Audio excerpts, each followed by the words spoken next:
Hey, top of the morning to you. I'm Michael. Grandkids call me Roo. Thanks for being on Roodoodles Live, 8:57 on September the 30th. Time moves on. Coming to you from Charlotte, North Carolina, where honestly, Dan's house is next door and the sun is breaking on the roof already. The time is changing, I tell him, the season, because it usually lights his garage doors first, and now it's a little lower already. And anyway. I don't go out and do a scientific approach. I just look over there and see that. I'm glad you're on the show this morning. Thank you for the notes yesterday that I received from several people saying, are you guys okay? Yes, Western North Carolina, we're a little more in what they call the Piedmont, and who knows where that is. I think it's the armpit. It's not, it's not in the mountains. Whew. I love the mountains, but they were a treacherous place to be yesterday. Our granddaughter's at Boone, and we were going to be there this morning. The date has changed 2 or 3 times due to her traveling and what she's doing in school there. And and just getting settled. You don't want to run up there and go, hey, are you okay? She needs independence, and she's just doing awesome. The thing is that 13 inches of rain fell like it did, and even in Atlanta had almost 12 inches of rainfall. And so I have friends all over the country who I've been checking on. Flooding. Looks like a couple of small little dams here and there may have given up in a couple of places. Swannanoa, which I used to, my boys went to camp right in Black Mountain there, and all those people had to evacuate due to a levee that's set up to help their water table. Anyway, just a long story here, and I won't go into it. We haven't even seen all the photos and cell phone pictures and recovery from there because no one's taking it yet. It's just that they're out of touch, and Florida just got pounded. So anyway, hey, storms happen, folks, in our lives, in our world, and so we what do? We get up, we pray, we move on, and we find hope. So thanks for joining me this morning. But we were supposed to be there this morning and yesterday. We're supposed to be there yesterday. And then today, there's still nobody's traveling in that little city because Chief Joe's up on a hill and they got wet, but they didn't get flooded. Where his original store was down on King Street in Boone, water was about half of the car door up going down that street. And so a lot of people are digging out. And I was just 2 weekends ago, if you remember, I was chefing it up. I use that word very, I was chefing it up for some folks, some men for this group I hang out with called the Iron Collective. This is the book I can't see it, can you? Sorry about that. This is the book we've come out with that. And in fact, I even have some art in there. There's my cup, and there's another drawing I really like here. Just when you have to deal with your heart, the chambers of the heart. There it is, right there. So it's been a lot of journal space in here, and some dragonflies, and some. But what's happened is I went through a place I hadn't been in years. I worked on the movie Last of the Mohicans many years ago. Did locations for that, and so we scouted all of that. Did some commercials down in there when I was living in Asheville, and. You go down Highway 9 from Black Mountain toward Asheville. You go between Asheville, Black Mountain, and Hendersonville, and there's Highway 9, and it's Chimney Rock and Lake Lure. And I'm telling you, those people, it'll never look the same. So just looked at a couple pictures from there yesterday, and they don't know what they're going to do. I mean, just where the road was that I drove 2 weeks ago is not there. And so fascinating what the world can do and how fast things can change. So I hope you're with me this morning. Completely random. I'm always kind of random because, I'm an interrupter. I'm not an interrupter for to create problems. I'm interrupter to find purpose. And so there's a big difference there. And Gordon Stewart is who I quote on that from one of my favorite books called Orbiting the Giant Hairball. All right, so I'm going to say hello to some of you, and then I'm going to jump in. And you see, while the music was playing there, I just needed a little time to get another sip of tea. I painted a bowling ball, a bicycle, and a bison. They all start with B. That's not that random. But what they have in common? Probably nothing. But that's sometimes what I do to shift gears and adapt and think like an artist. I just get a random piece of paper. This is my desk water. This is what happens when I'm on the telephone. Here, there. I draw people and notes and it just winds up being a mud pie for a day or a half or so. And then I rip it off, fold it over, and usually do an idea on the top.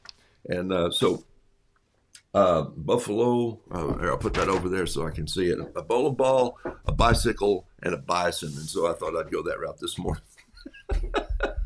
I know I'm a crazy person. So top of the morning to you, Pat Brooks, my friend that we've never met in person. I pray you guys are well and you've suffered through. Man, the other coast of Florida just got pounded. We have so many friends all over Florida. And you're one of those that I haven't met personally, but I feel like I know just because of your creative work. And thank you. Noodle Doodle Fiddle Piddle doesn't hardly sell ever. And people should probably start buying it and giving it away to their kids and grandkids. How's that for a plug, my friend? And Pat, of course, has come out with, she illustrated another book that's on dementia. And if you haven't seen it, it's not a small book. It's not a children's book that you should read right before they go to bed, okay? It's something that you take in little pieces and you plug along.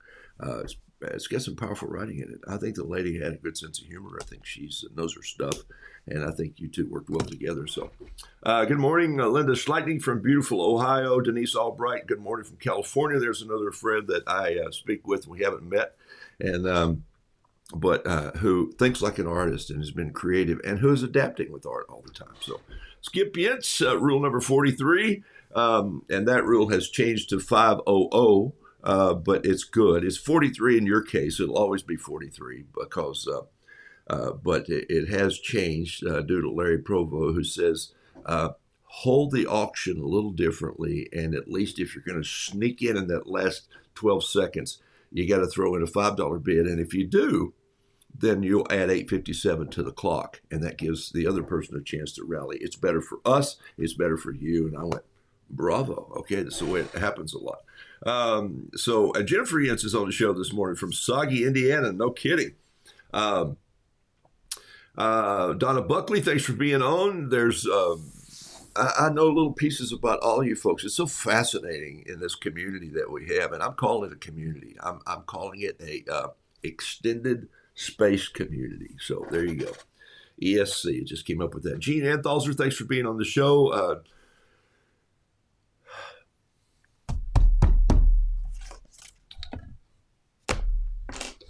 I was going to call the name of the paint, but that's what happens to me recently. My brain is firing at a speed that my lips aren't keeping up with. Jacqueline Goodrich, thanks for being on the show. I haven't seen you in a while. Donna Sell Barton, I always think of Gears. Donna Buckley says, I know, great to be back. Where you been?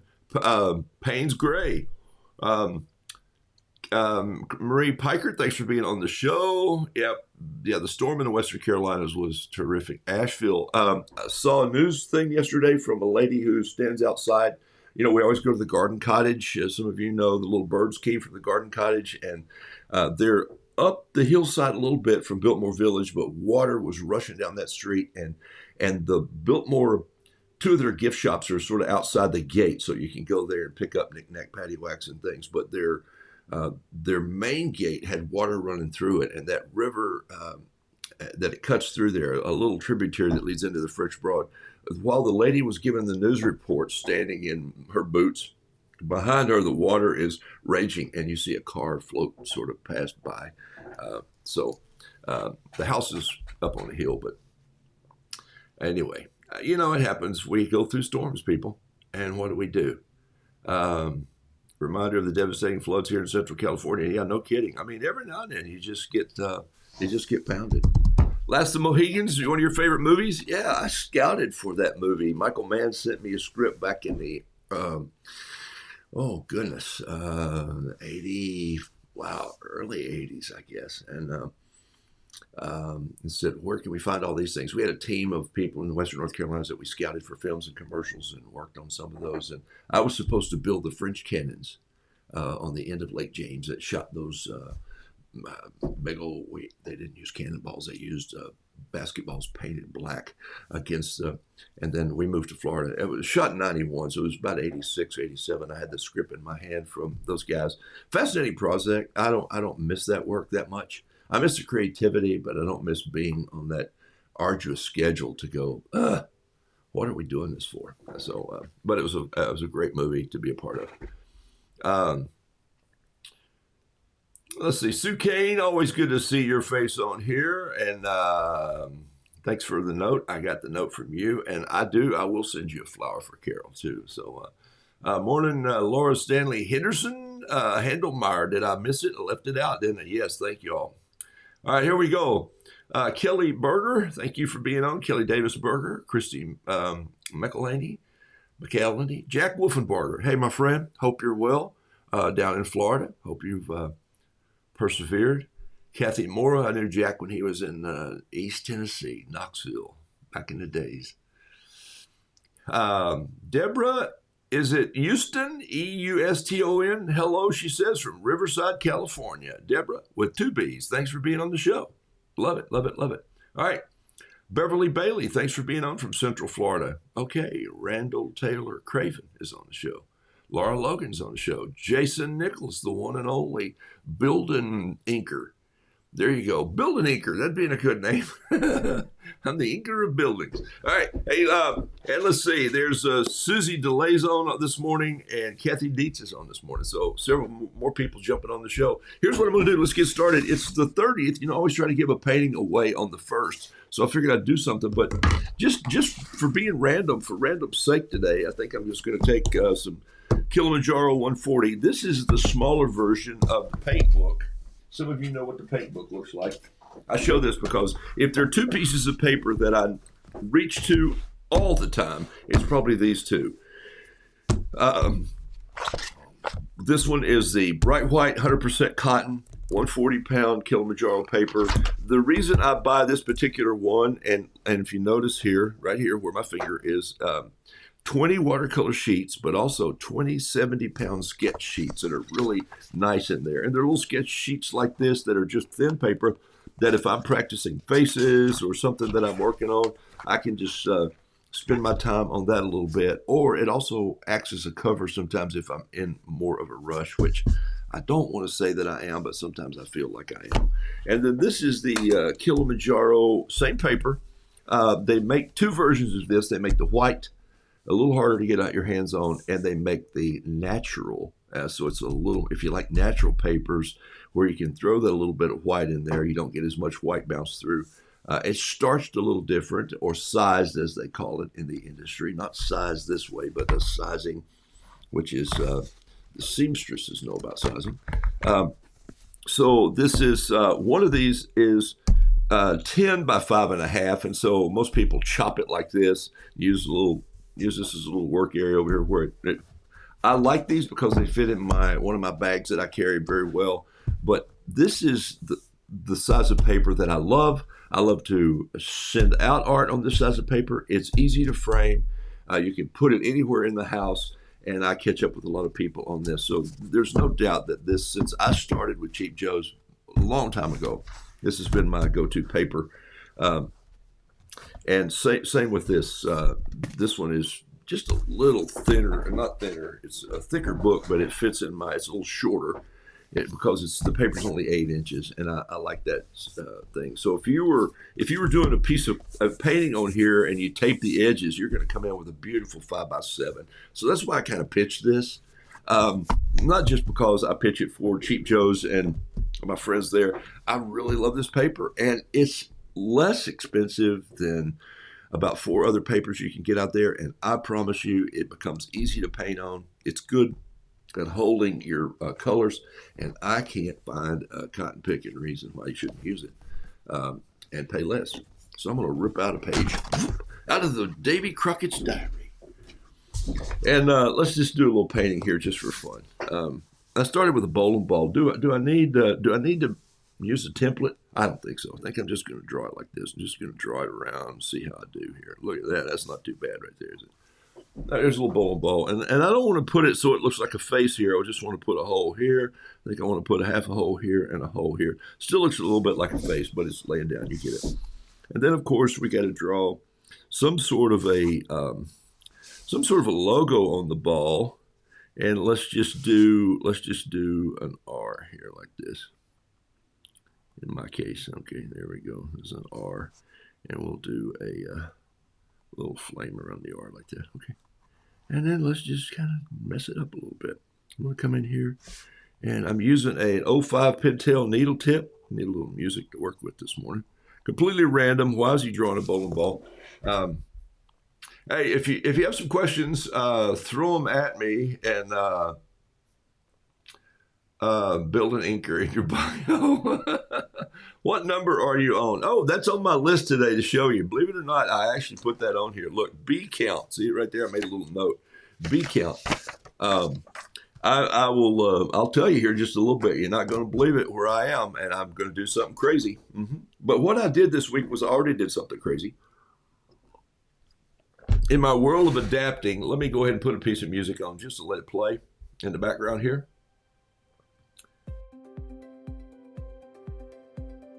And let me wet these, put a little water on these, wake these paints up a little bit. Paints. Here we go. There we go. Little atomizer, give these just a little shot out of my sandwich tray here, my Lodge sandwich paint. There it is.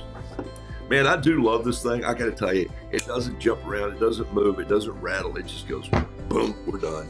And then, of course, you remember this? I put some magnets on this little piece of poly here, and it just sticks right to it. Even though it's cast iron, it's got enough steel in it that sticks on that. So make things sometimes that you don't have a clue you're making, and it turns out okay. I love it when that happens. Here we go. I'm looking for a number 4 or a number 6, maybe.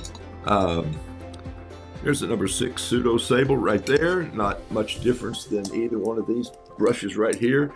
This is nylon. This is more of a synthetic hair. Feels a little softer. And on this paper, I like it, but I love those brushes just as well. We'll come in here and just be random. I'm going to start with a little bit of water and just let the edges of this soak out a little bit. And I'm doing something weird. I'm painting on the bottom before I've painted the top of this, just trying to get a feel for what it's going to look like. And I think this bowling ball has got a swirl of red and purple in it. You know, bowling balls are weird. You noticed? I don't bowl. Used to have a bowling shirt just that I wore for fun. Oh yeah, that's a good bowling ball right there. And I'm going to go ahead and do something really strange. I'm just going to take my napkin here and my paper towel, whatever it is. I'm going to just rip a piece off. Oh, almost got it done automatically, and just lay it down and just touch it one time, just like that. There we go. Look at that. I just touched some of that out. I thought it was a little hot, a little high water hot, and I might come back in when that dries and make that R green. Come in here and just paint these spots black like that. And I've just painted a bowling ball. All right, so now let's see. I'm going to do this backwards here, but I think I can do it. Let's see. Let's put the roux.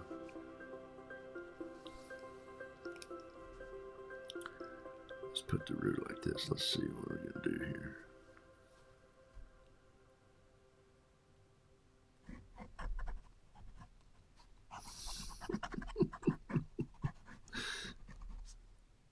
I think he's looking back.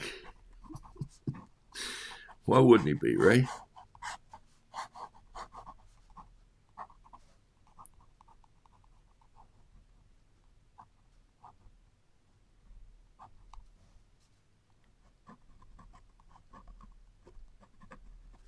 I painted a painting like this several years ago.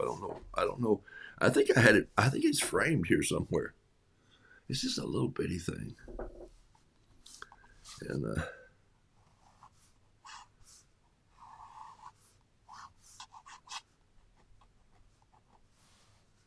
all right. find it weird that he's looking the wrong way. I do. Anyway, I don't know where I'm going with this. Let's see. Bio. Hey, I got my first French press at $1 a yard sale. Oh my gosh, Andy, come on. This is simple. I'm going to tell you right now. So I'm going to tell you as I paint this. You ready? All right, here's what you do. Wash that thing out really well. Set it on the counter. Put about 4 good old, nicely ground globs of bold coffee in the bottom of it. Just go ahead. Just 4 big tablespoons. And find some good coffee to put in there. Don't put that wimpy stuff in there. Okay? If it's a glass bottom, I hope, anyway, for $1, you can't miss it. All right, now put your teapot on. And if you don't have a teapot, just heat water on the stove, okay? So in a pot. And then bubble it and then turn it off and let it sit for about 3 minutes. Just let it sit to get some of the air out. The folks in Asheville told me years ago when I had my radio show that I was talking about French press. This was in the 80s when I found my first one. And I said, you just pour the water in. And the lady, my phone lit up like crazy. And I went, what did I say wrong this time? She said, you are supposed to let that water get to 192. And I went, you know what? If I have to decide what 192 is, I'm not going to have coffee. But I did stop and just let the air just kind of zoom down a little bit. And then, ready for this? Pour it in there. Take a long spoon and stir like 3 times gently. Don't whip around in there and get the side of your bottom with the spoon and break it. I'm speaking from experience. And then just swirl it around a little bit. And then leave the top off and let it steep open. And then after about 2 or 3 minutes, set the top on. But some people steep 3s. In this case, 3, maybe 4 minutes. Let it steep. Just let it sit in there. And then don't try to force it down, and you're not pumping water out of an old well. Just ease it down. Let your hands go to the bottom and go, I'm making coffee the way it should be made. What it does is presses all the grounds to the bottom, filters it all out. Pour yourself a cup. If you have a thermos, pour some more in that thermos to keep it hot. Or you're going to drink 2 or 3 of those cups right away, and then you're going to wash it out and you're going to make some more. And that is the end of that story. All right. You never know what you're going to get here. All right, I'm going to go in here with a little bit of water. And didn't want that, but I'll take it anyway. See where I ran into is waddle there with my brush. I'm going to come in and grab a little bit of this purple that I put in there like that. I'm going to grab a little of that red that I did over here just like that. And then I'm going to swirl this around just like this. Why would I do this? I think there's a reason coming in the caption. I feel it. I see it already. Come back here and get just a little bit more purple. Now I can go back in here. I had a little too much water on this piece of paper when I started. So now I'm coming in. You see where I'm headed with this, right? Okay. Now I'm going to grab myself a little bit of what I call just gamboge and orange, just a smidge yellow or red. He knows his colors. He knows his alphabet too. Some days, I don't know about me. All right, so Andy, go for it. Morning, June. I'm glad you're safe.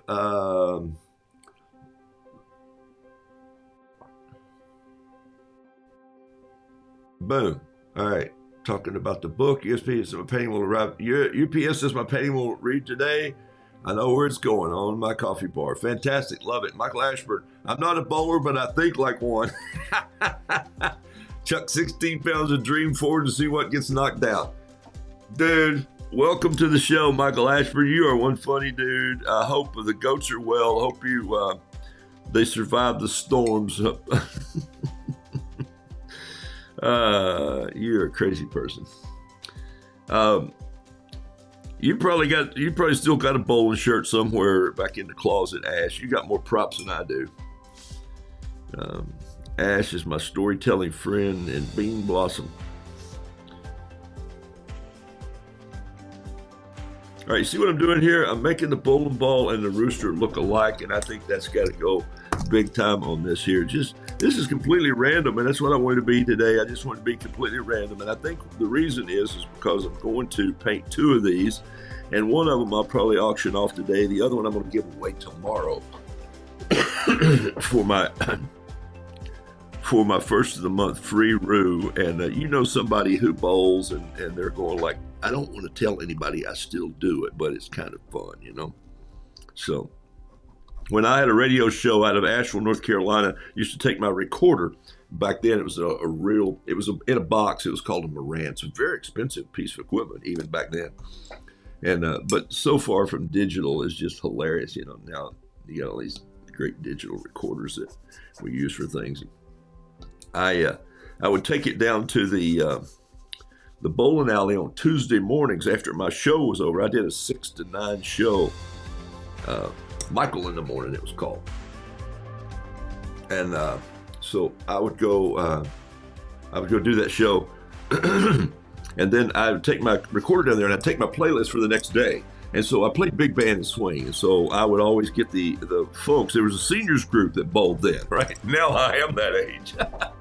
I'm past that age, and so they would always go, "Oh, here he is! Hey, we listen to your show." And I said, "Well, stop listening and help me do it." And they go, "What do you mean?" And I said, "I need you to introduce tomorrow's songs and tell me a story about it." And my favorite is this guy who said, "I was in Germany when Glenn Miller came there in the 40s during the war, and they set up and played." And I said, what song did you remember they played? He said, "Hat with Cherries on Top." And I said, "You're rolling. Tell me that story." And he goes, "Glenn Miller, da-da-da-da-da-da." And so I would go back and spend all this time cutting all those intros together. And then I'd say, "You listen, on Wednesday morning, I'm going to be playing you guys introducing the music to my show." I always thought that's a good idea. Right up until the time they fired me from the station. Yes, they did. You bowl us over with your art. You need a bowling shirt on if you're going to paint this topic. Okay, I'll have to bring that in next time. Maybe I could just paint this one. What do you think is more powerful tool? Forward focus working on one subject at a time, or random creative going where your brain takes you? Jason, you are a catalyst for questions. And so here you are. It's a good question.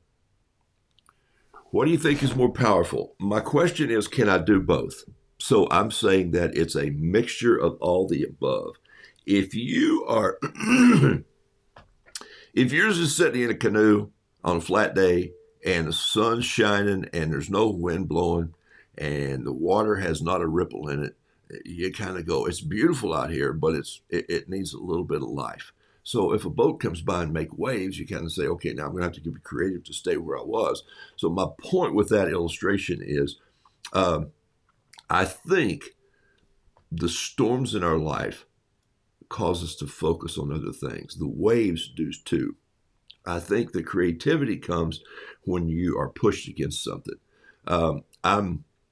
I'm painting in a Bible journal. Some of you know about that about me, and I'm probably going to come back on the first of the year. But I'm with a group right now, and we're repainting another little version that's through Mark, the book of Mark. And interesting thing is that this paper is thinner than any journal I've ever painted on, and it's not impossible, for heaven's sakes, but it's like, why? You had a good thing going. Well, it's a different company, and I'm not part of it. I'm just part of the sketch guy in the group. And so, but the paper is so thin. I mean, it's like fly paper. And so if you're not careful, you soak a page too much and your pen goes through. Or so it has caused me to not just stay in the same lane, my bowling lane. Okay, you didn't know where I was going with this, did you? It's you just can't stay in the same lane. You might have to merge. You might have to adapt. You might have to put a blinker on. You might have to slow down. I'm not talking about road rage here. I'm talking about just patiently going through your life and figuring out what you do. What gives you the strength, the power, the creativity to do that? And so for me, I had to adapt. And I'm going to show you how I adapted. I always carry my Roo bag, the big Roo bag that says I'm bugging out. But this one I did for a business a few years ago when I taught a workshop for them. and I used to do videos for Works, the tool company Works. So I just did this little bag for them, and I did 30 of them, and I had 30 people come to this thing. Sometimes I work, and sometimes I paint. And so it reminded me of Popeye a little bit. And so you're not going to believe what I'm getting ready to pull out of here. It's going to blow your mind because you're going to go, no way. Roo reached down and went from what he said he would always draw with, which is a Pentel Intergel 05 or 07 pen, which bleeds, or a Preppy, or a Lamy fountain pen. Have I changed? Have I gone? No, randomly though. I just had to pick up something that would make a mark and would give me what I needed without having to put too much water on it to bleed it like I wanted to. Does that make sense? That was kind of a jumbled sentence, but here's what I went with. You're not going to believe it. Take a look. What's in here? Some of you are going to go, no, he didn't. Well, yeah, I had them over there in a box for the last 10 years. I just went and dug out the old microns. When I started doing small little journals years ago, I had a bunch of these. These are all black, and then there is a sepia and an orange and a yellow. Doesn't that sound like honeybees? Mm-hmm. So I went, I'm going to get those, and then I needed an 05, which I love. I needed an 07 or 8. There's an 8, and there's an 01 fine line.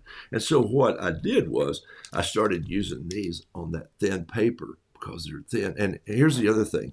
I can't press down. I can press down with these, but I'll kill the pen immediately. And the reason that I quit using these years ago was because they're about $3 a piece nowadays, I think.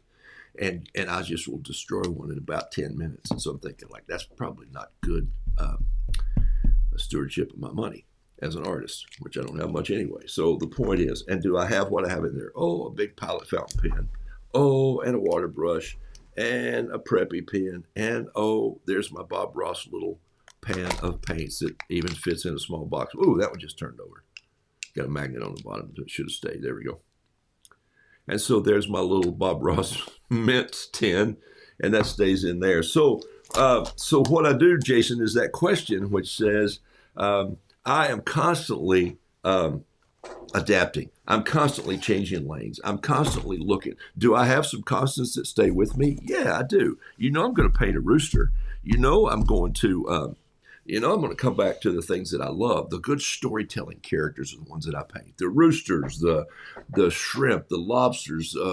I think the buffalo, when I finally finish adapting him a little bit, is going to have a lot to say.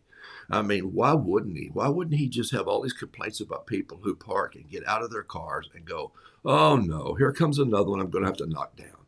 What the heck are those people thinking? And so for me, I think that's kind of what I have to do here. So that's a great question. So for me, I let my brain take me a little that way, and then I'll also, within my realm of expertise, which is very not much, but I'll push, or I'll say it's time to learn more or not. Same with the bees. I really loved honeybees, but I never could draw one, and then I finally got serious about it.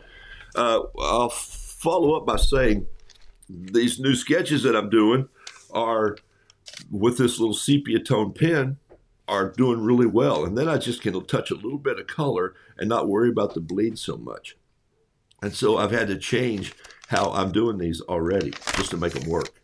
And they're more, this is a lot of things. And so that's kind of where I'm going with this right now.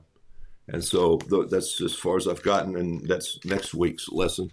And so, about 40 people in a room, and we go through this conversation, and I sit in the back and I kind of sketch, and then I get to send my sketch out at the end and say, here's how I use my journal so I would remember. Remember, that's what I use journals for. All right, so here's the first one of these, and he's not hardly done, but he's going to be here in a second. I'm going to go ahead and put in this. I think what I'm going to do is get a smaller brush. Let's just get a little bitty ugly brush from Cheap Joe's. Here's a little ugly brush. Look at this brush right here. This will blow your mind. Or here's a zero. I got a zero brush right here. Look at this little brush. Zero. Get a little gamboge on there, and go in here and just paint in this little bit of this R right here. There it is right there. And then I think we need a little touch of that red on there. Like it's the comb of the rooster. See what I did? Okay, there we go. Now we're getting there.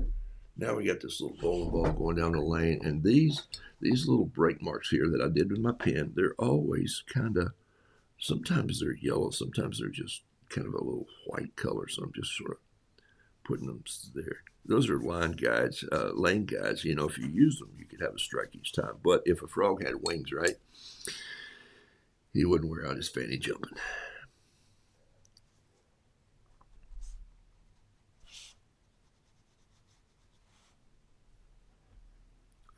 Man, you get a little brush like that, you get a lot of paint out of it, huh?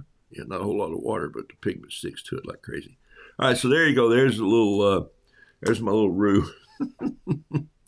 And I think you're going to find the caption somewhere in the neighborhood of the greatest thing about bowling is when your shirt matches your bowling ball. I think that's probably, it's going to go in there somewhere. And so I'm going to do another one of those, but I'm going to move on this morning. And one of these I'm going to give away tomorrow. I'll post one today. I think that's got my plan right now. It's as random as you can get. Great question, Justin. But I try not to be so fast brain, ADD, ADHD, that I'm all over the place. But I try to focus for enough to realize I'm making a difference somewhere. But if I find something that's really beautiful or creative or go, ooh, look at that, inspires me, I might make a note of that in my journal, or I might adapt. And sometimes I just have to adapt in the situation I am where there's paper. So I say all the above is the answer to that. So it's D, all the above, or E, all the above. All right. Why would I ever paint a bicycle? You know, I paint bicycles because in the fall, I do these bicycles. Let me show you what I got here in my pocket. And you thought I just carried this for fun, huh? This is the greatest bicycle wheel tool there is, and it's a silver dollar, a 1972 silver dollar. And I love that little sound. Hear that? That's the little ridges on the side there. And I don't know why they call it silver, because it's barely got a little silver in it. But so the way to draw a bicycle, I think you all know this. We've talked about this before, even on this show right here, is if you have these two wheels here, then you know the first thing you got to do is you've got to draw two triangles. Whoops, one like this and one like this. There's two triangles. This one, actually this one goes over here. Let me show you what I got here. You got a triangle like this, and then you have a triangle like this. So if I draw a triangle like this, and then I draw another triangle, still didn't do that right now. I do a triangle like this, and then I do a triangle like this. Is that right? Two triangles. It's two triangles won't get into a bar. No, it's like this, and this, and this. There it is. And then this, and this. That's it. That's the two triangles right there. So crossbar, frame bar, back wheel bar, and strut bar. There it is. And then this one, of course, is where the wheel goes right there. That's how you're trying. So think crossbar, and then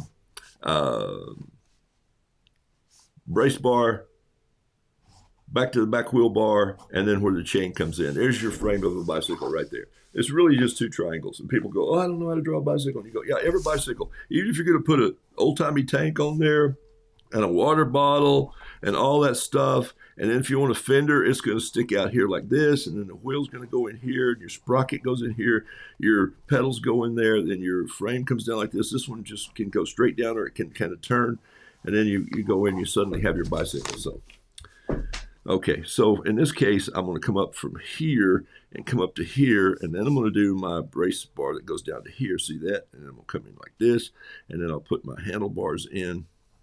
And then I'm going to come back here where the seat is, and the seat comes up on here. And then I'll break this down, and this comes down. This goes back far enough. Sometimes it drops down, but a lot of times what happens is this bar comes straight. You got to have a straight down support bar right here, and then this bar kicks off here. So there's that other triangle. So there they are. They're just faced that way. Does that make sense? Okay, then my fender can go in here. My fender can go in here. And so without even thinking about it too much, I've put this Ran out of paper.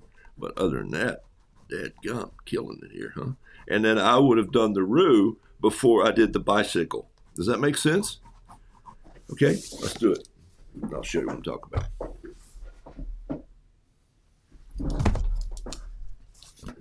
All right. Have French press in my RV. I love that. I didn't wait long enough. Was impatient. Looking forward to trying it again. Coffee time. See there? Maybe you didn't put enough coffee in.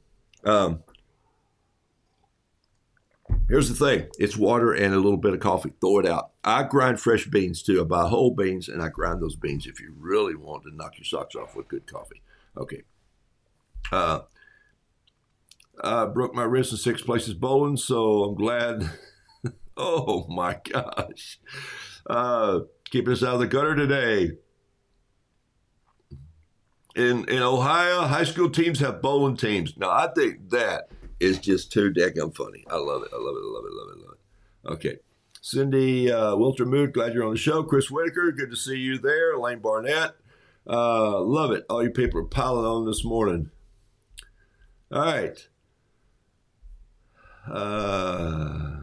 I use microphones all the time. Yes, I know you do. Some of you do, and that's why I thought I'd just throw it out there. But for me, that's a little bit of an exit ramp, or not an exit ramp totally. I'm taking a traffic circle, but I found that I use them for particular things, and so there's no reason to ever just grab a tiny one. Sometimes I've been known to grab one, just put a little bee in somewhere. I have to do that, but. Thank you for allowing closed captions. I don't know that I did. So, see, that's not me. That's your computer. All right. Dorothy Beasley, good morning, Rue, from North Carolina mountains. Dorothy, glad you're on the show. Glad you're safe. Thought about all you people coming down 74 yesterday. Had a shot of where I drive into Hendersonville on off of 40 on 74, and then had another shot that just looked like it was a river tributary. So, wow.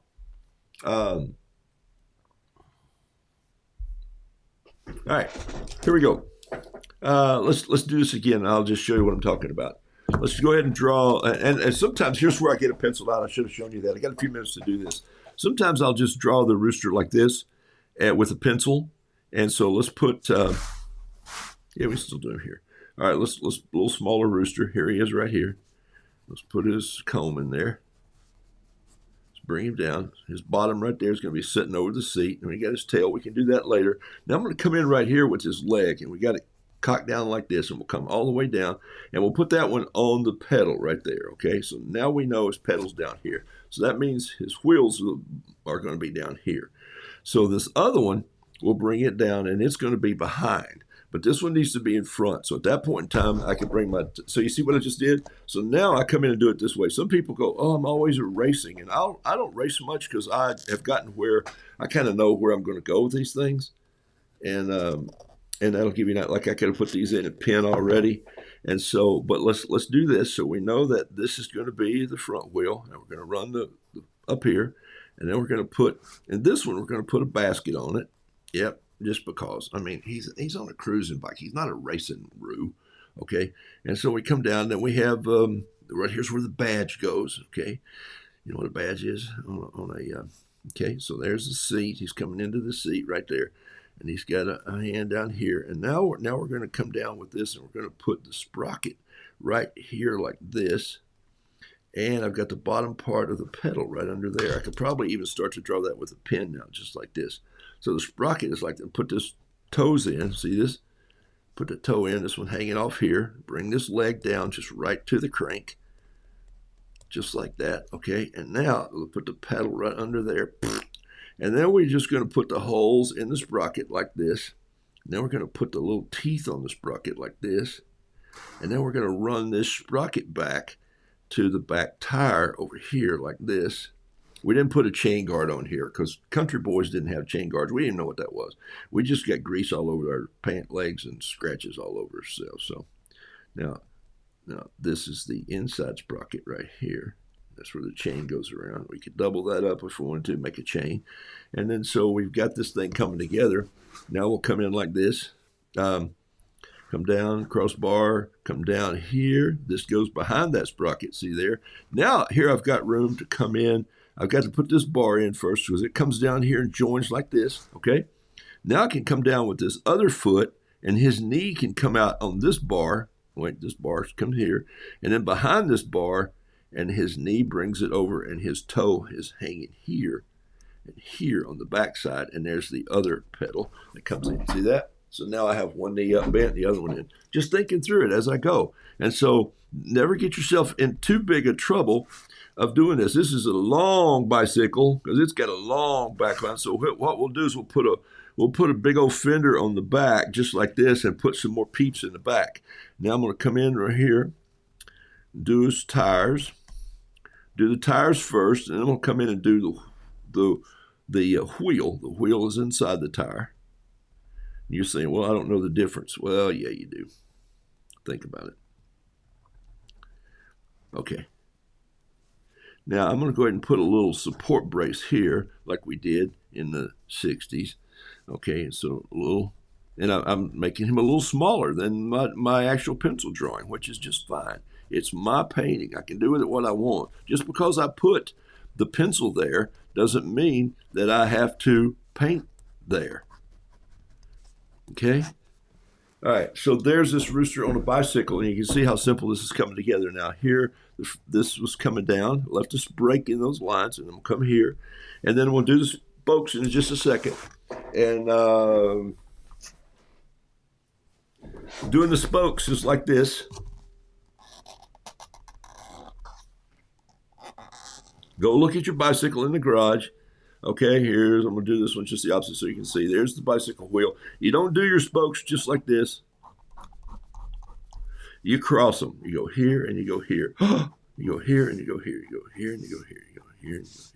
Just long X's or even close X's. It doesn't even matter. But your spokes all cross in the wheel. Why do they cross in the wheel? Well, look at it sometimes. The wheel has holes like this so that it will run true. If they were all in the same line, it would just warp and go out. The people, Wilbur and Orville, had a bicycle shop before they had an airplane. Did you know that? Okay, and for those of you who live in Ohio, of course you knew that. All right, so now we're going to just put another little basket here on the front, and we're going to brace that one off to there. And this one here is just a low boy basket. Okay, so what we had to do here now before we put the feathers in is I got a 7 instead of a 5. How did I get a 7 out of there this morning? I thought that looked like a very bold pencil. Let's put a couple little peeps in the back here. And they're all they don't have as many loose feathers as the rooster does. So to show a little action, they can be they can have their little feathers blown back like this. So there's 3 of them in the back, and there's always one guy who's the wise guy, and he's up here standing on the top. He's railroading. Okay, so there he is. And then there's always one up here like this. And this is why I wanted to be random this morning. I didn't want to have something just completely done. I didn't know I was going to. Well, I did bowling ball, bicycle, and bison. So now look at this. Look how more better the spokes look. More better. Is that a correct English? It is if you grew up in East Tennessee. It's more better. It's more gooder. All right, so I love this, the fact that I can just turn my paper around. That's what I really love about not taping down my artwork. I'm just pretty much a lazy guy, so I'd have to turn around here like this, and then you guys are saying, your arm's in the way, I can't see. Or, yes, or my hair's in the way. I know, I get that email all the time, and it's fine. It doesn't bother me a bit because I'm working on art, and you need to be working on your art. So here we go. Look at this. It's coming together. Some detail in there, a little detail here. And then I need an eraser. Do I have one is the question. Probably. Don't use many pencils. So, oh, wait. I got it. Got it. Okay, so now let's go in and erase lightly with this, and make sure your eraser's not damp at all. Where I sprayed water over there, if my eraser's damp, it's going to pick up this pen and it's going to cause it to bleed. In this case, if I'm really, and I don't use pencil erasers. I don't use the one that's on top of my pencil. I use a tri-tip just because I like it. You don't have to use the company. You don't have to do anything that I do. I'm just trying to help you save some time and energy. Sometimes I try to help people do that. Other times you got to suffer through it on your own. So Tour de French ends. I like it. I always paint a couple pictures at the tour. It's really fun. And a few years ago, the tour was had a watercolor artist painting live. Did you see that? It was pretty cool, actually. I loved it. Okay, now no shocks, no fenders, just that little bit of piece right there, and then maybe now I need a handlebar right here, and so there's a handlebar. There's the other coming down from that, and this is actually going to work. And then let's do this. This is a painting that I've done before. Well, not this one, but one like it. And we put just a little net here like this. And then you know what's going to come up there. Let's see if I can paint this in 10 minutes, and I'll show you what's going to happen here. All right. So just dabble a little water in there. Just throw this in really quickly here. Just go boom, boom, boom, boom, boom, boom, boom. Let's put one swash of red right in there. And let's put a little, for Carol, here's her favorite color. We'll do this. I will do this bicycle in probably turquoise. Yeah.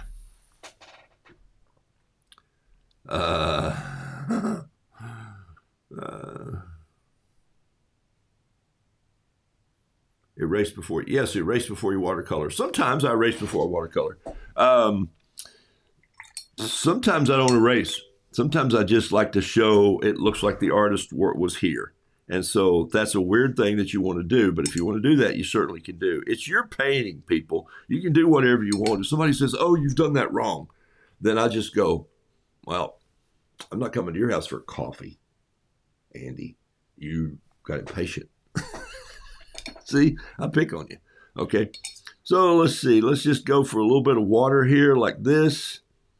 And then watch this. I'm going to do this completely different. I didn't even let those bleed in, but watch what I'm going to do. I'm going to grab my Lamy pen and just throw some water in. No, I won't grab that one. Let's see if it'll do it with this. Here, this one right here. Watch this. Oh, yeah, look at that. Ooh, love that. Grab the Preppy fountain pen here and just laid it down on its teeth and slid some ink out of it. Now I'm going to grab that with my brush and just brush it in. Just give me a little of that Payne's Gray look, Donna. Okay, you didn't think I forgot you? No way. Okay, let's put a little green right here underneath. And then this is going to be a spring painting, so let's put a little bit of yellow green. Let's put a little bit of orange in there, just right in there like that. Oh, man. And we do have to have a little bit of red, a little more red right here, like so. And a touch of blue. I don't hardly ever do this many colors in the tail, but I just thought I would for fun. All right, a little bit of, throw a little bit of French gray right in there, and let's go for a little bit of yellow and orange and create a little bit of color that's pleasing for the feet coming down. There it is right there. So now you see I have all that in front of my that foot's hanging over the pedal, if that makes sense. See, there's the pedal. There's the pedal right there. Even drew the bolt in the end of the pedal. These I can just block in with my pen and make them look dark, if you see that. Okay? And then let's throw some, let's get a smaller brush here just for fun. What have I got here?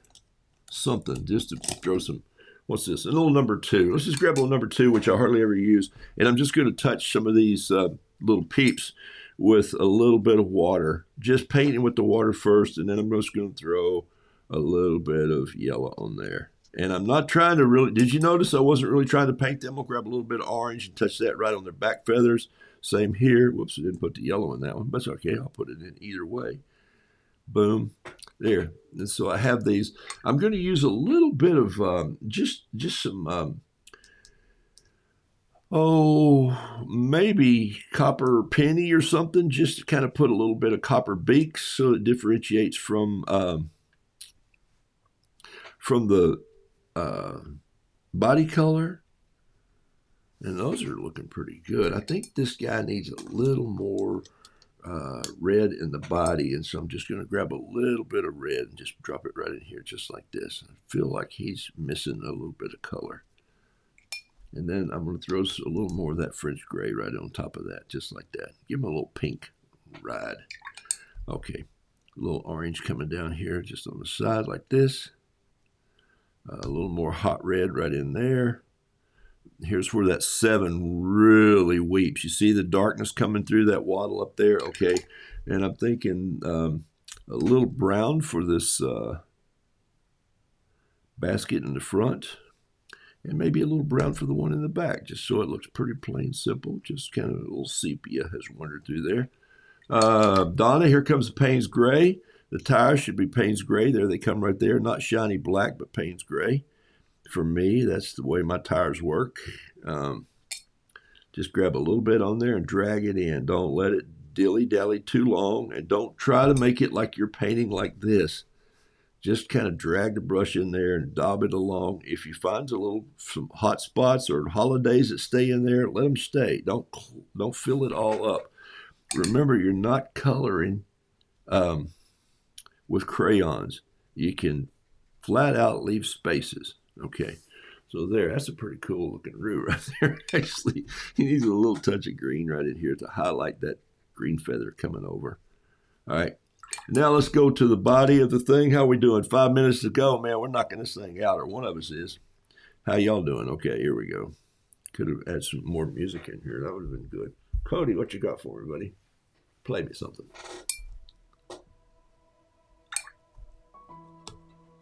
Oh, yeah. Little fall ride on a bicycle. Catching leaves.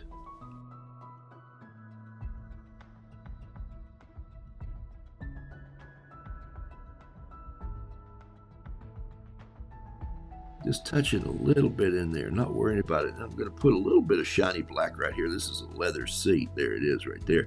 You wouldn't want to send a rooster out without a leather seat. Okay. Little brown coming off here, right here, just under the handlebars. And I could probably clean those handlebars up just a little bit by putting one over that way and that way. And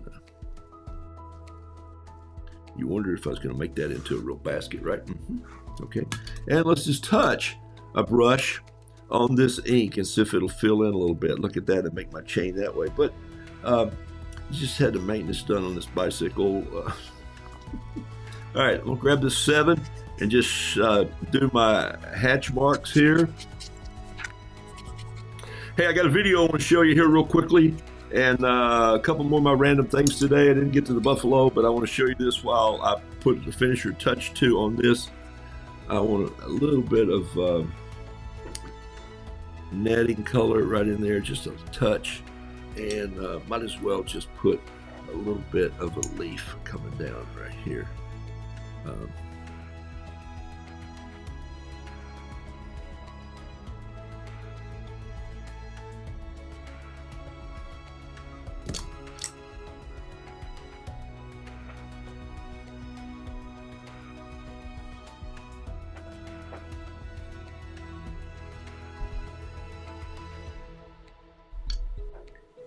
All right, off the chain. All right, hey, take a look here before we run out of time. About 3 minutes to go. Here we go.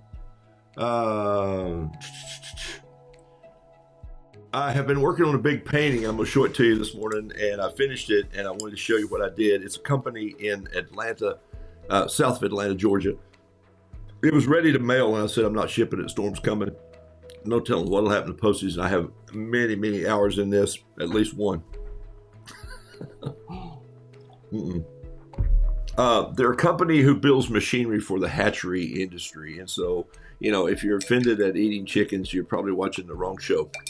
But you know why God made them, right? Put them on this earth. If it wasn't for the chicken, I don't know what I'd do. I couldn't have pound cake. I couldn't have eggs. I couldn't have Chick-fil-A. I couldn't have a super chick. I couldn't have, and the beat goes on. Chicken pot pies. Woo! with a good homemade crust. So my point is this. They are in the hatchery business, and so I developed the machine that does it all. It's called a Harcus. It's called hatch and kill and clean and cook and serve on a stick. Uh, and so, and it's anyway, it's a crazy little thing. It's not for the public. It's for the in the office, because these engineers are constantly working on saving labor for people who are in the poultry business. And I have probably 6 or 8 paintings already, maybe 7 or 9 paintings in their office already. And so I've been trying to do a commission for them for a long time. And you know how I feel about commissions. They have this idea of what they want it to look like, and I know I can't make that happen. And so there's something that it freezes me up. So the randomness this past week came out of saying, I need to create the machine concept and then make it work from there. I need to see them. And so he and I agreed that the original owners of the company, the family, should be in a boardroom. And then from there, they should create this machine. And so all I needed was the freedom to say, let me put them in the machine. Let me create the machine that I see, the Roodoodles machine. And so here's the little painting. And so I'm going to skip through it for you, but I want to show it to you. It looks like this. Whoops, missed it. It looks like this. Where the heck is it? Maybe this is it.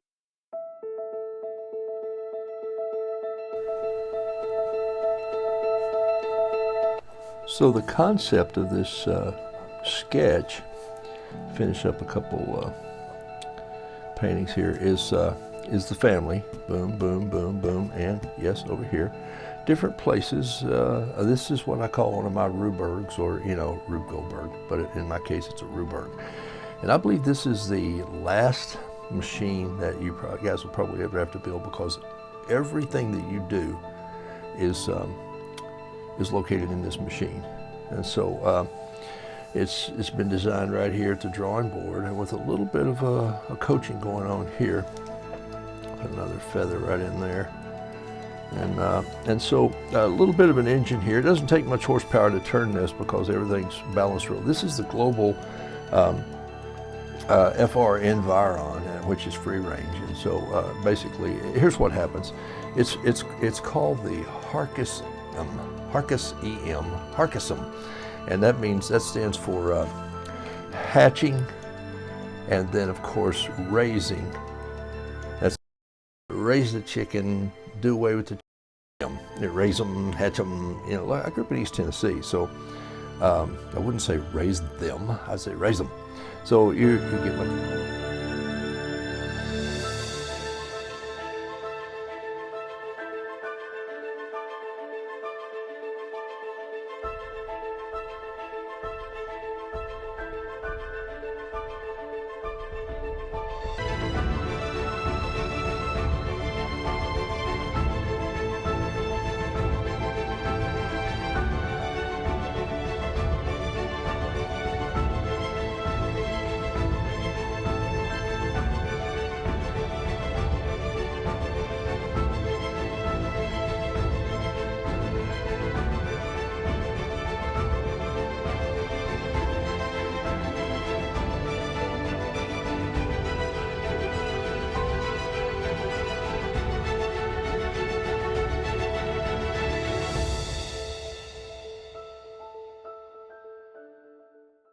All right, so there you go. There's and here's the full piece finished. I haven't shipped it yet, so here it is. It's very much brighter than the video, as you can see, and they're all named on here. I'm sort of doing this so you can't see their names, but it's turned out pretty well, more than pretty well. And I went back in and did some little eggs in here, and every now and then something pops up that you go, ooh, it should be the global FR environment, the free range environment, and so it all happens in here. And anyway, they become the egg board, and which is a designing table. And so for me, this is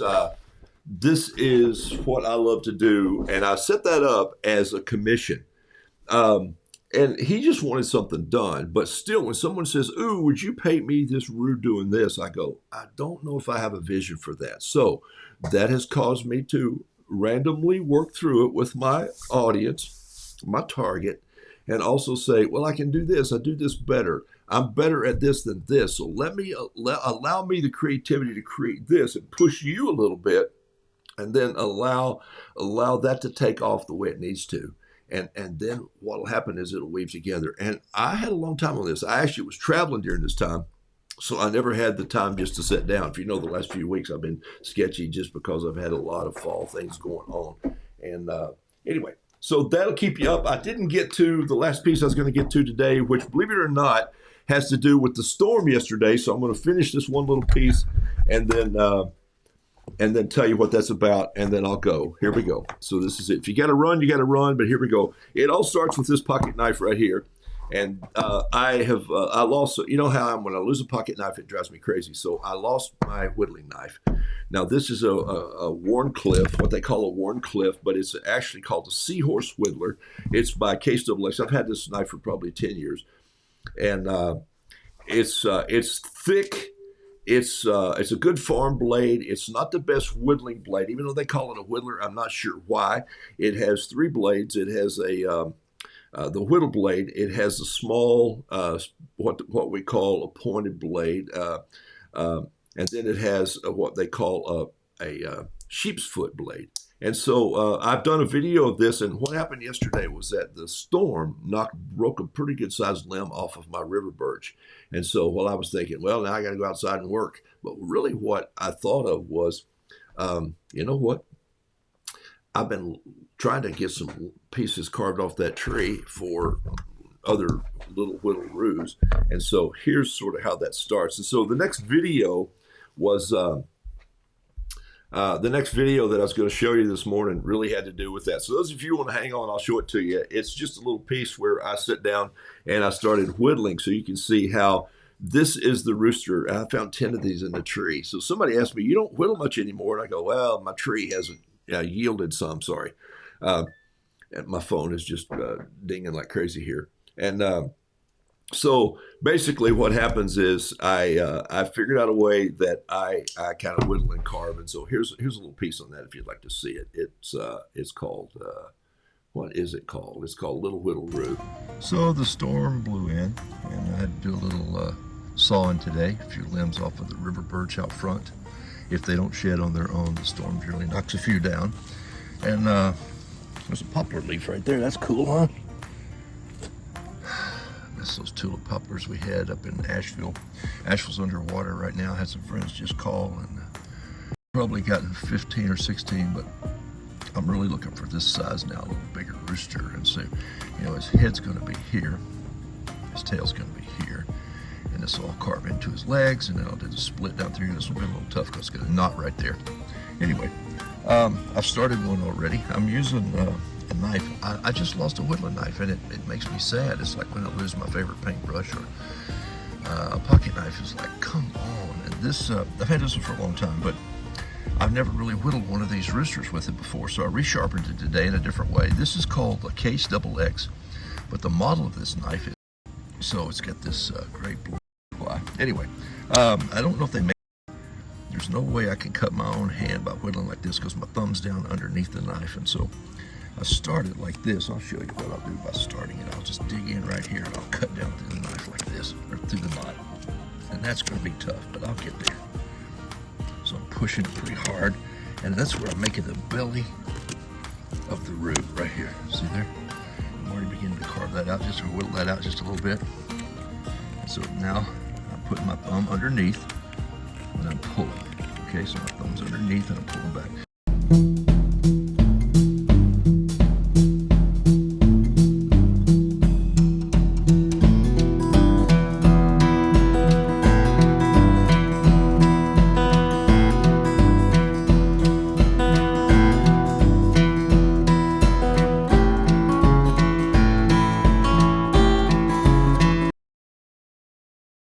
This is, of course, where I'll thin the legs out and then put those into a cork. So I can do a little bit of just a little detail work to get a little thinner in places like so. Literally just squeeze it in, creating a little bit of a break in his wattle, or his comb, excuse me. I should know what rooster parts are by now, right? What you think? It is the advantage of drawing a lot of them. All right, so there you go, folks. I'm out of here. That's where I'm headed now. I've got to. I'll tie this thing off to my leg a little bit, and this dries another few hours today. I'll put his feathers in, and then I'll have another little whittle roux and put him in a wine cork. He's off to go. So grateful to be with you all today. Thanks for being a part of what I do. And random is good sometimes, as long as you're adapting toward your style. I hope you picked up that last little comment there. All right, I'm out of here like a herd of turtles.